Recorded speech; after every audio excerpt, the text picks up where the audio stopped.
لأهله والصلاة على أهلها. أما بعد، أعوذ بالله من الشيطان الرجيم. بسم الله الرحمن الرحيم. لن تنالوا البر حتى تنفقوا مما تحبون. صدق الله العظيم. عن ابن عمر رضي الله عنه قال قال رسول الله صلى الله عليه وسلم: لا تباعوا ولا توهبوا ولا تورثوا، او كما قال علیہ الصلاۃ والسلام. محترم دوستو، ابھی اس وقت پورے ملک کے اندر ایک بات بہت زیادہ چل رہی ہے وقف کے بارے میں. شریعت میں وقف کسے کہتے ہیں؟ وقف حدیث شریف کے اندر جیسا کہ آتا ہے، کوئی زمین، کوئی مکان یا پھر کوئی اور چیز ہمیشہ کے لیے اللہ کے نام پر دے دی جائے، وہ چیز باقی رہے اور اس سے فائدہ اٹھایا جائے، اس کو وقف کہتے ہیں. جیسا کہ حدیث کی تمام کتابوں کے اندر موجود ہے، حضرت عمر رضی اللہ عنہ نے وقف کیا. اپنی زمین جو خیبر کے اندر تھی وہ وقف کی.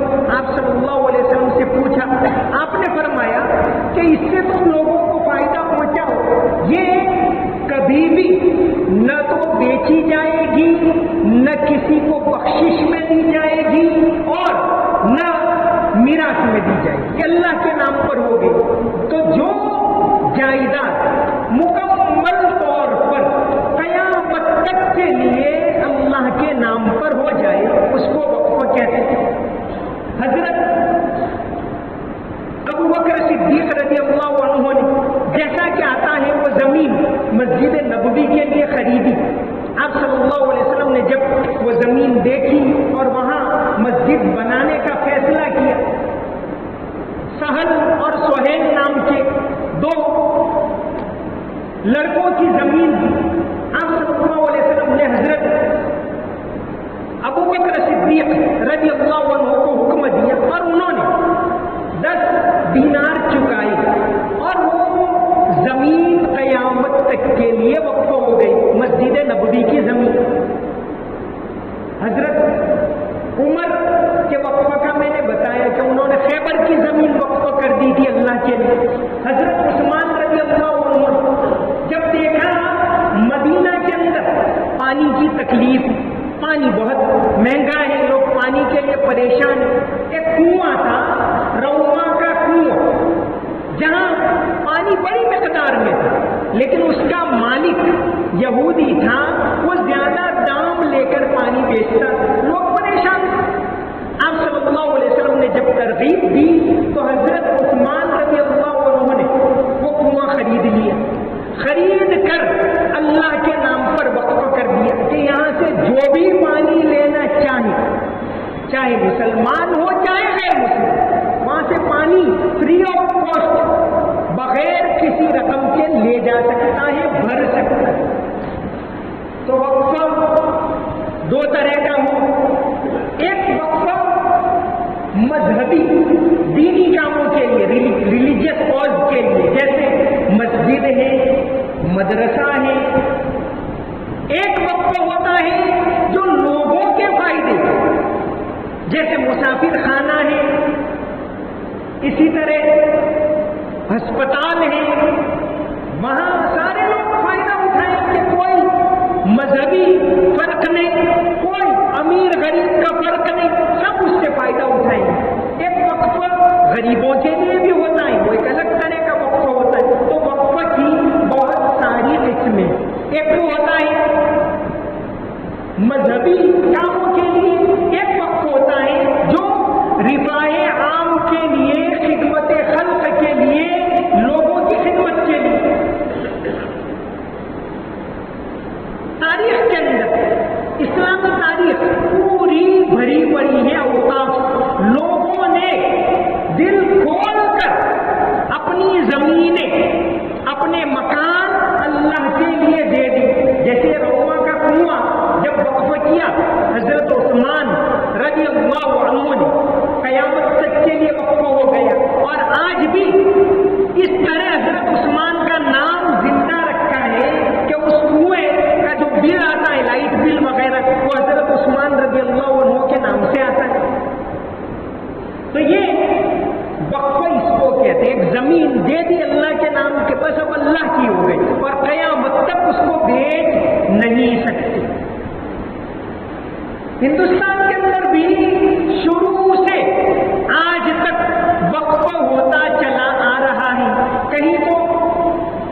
کہیں مسجد اور مدرسے کے لیے کیا تو کہیں مسافر خانے کے لیے کیا، اور یہ سلسلہ مسلسل چلا آ رہا ہے۔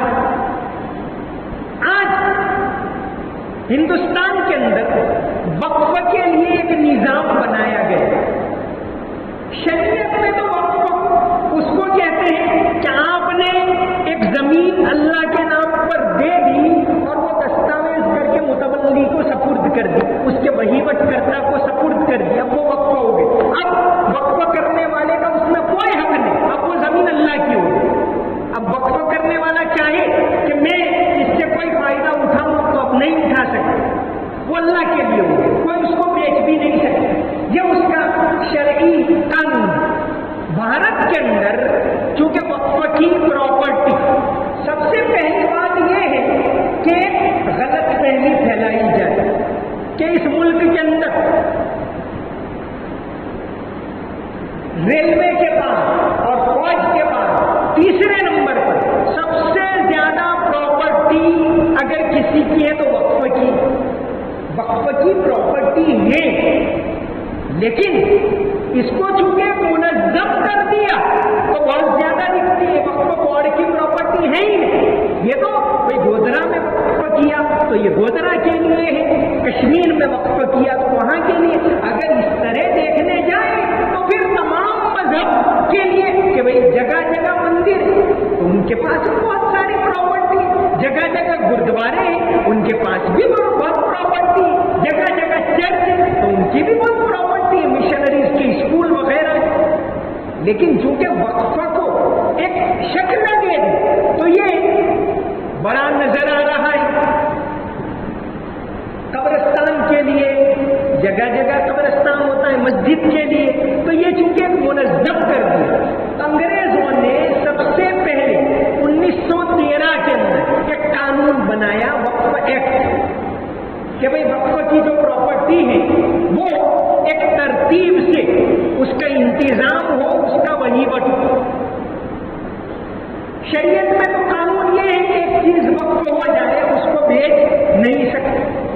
ملک جب آزاد ہوا اور دستور نے پرانے جو قانون ہے وہ اپنا لیے تو مطلب یہ کہ 1913 کا وقف ایکٹ بھی اپنا لیا گیا۔ 1954 میں وقف کو اور زیادہ ترتیب دے کر 1954 کا وقف ایکٹ بنا۔ 1954 کے اندر اس میں اور بہت ساری چیزیں شامل کی گئی اور ایک سینٹرل وقف کاؤنسل بنائی گئی۔ دو چیزیں، ایک ہے وقف کاؤنسل اور ایک ہے وقف بورڈ۔ وقف کاؤنسل ہے وہ تو کیندر کے اندر ایک ہی ہے پورے ملک میں، وقف کاؤنسل ہے اس کے جو 10 ممبر ہوتے ہیں، اس میں وقف کاؤنسل کا جو صدر ہوتا ہے، اಧ್ಯکش ہوتا ہے، وہ تو مائنورٹی منسٹر جو بھی ہو وہ اس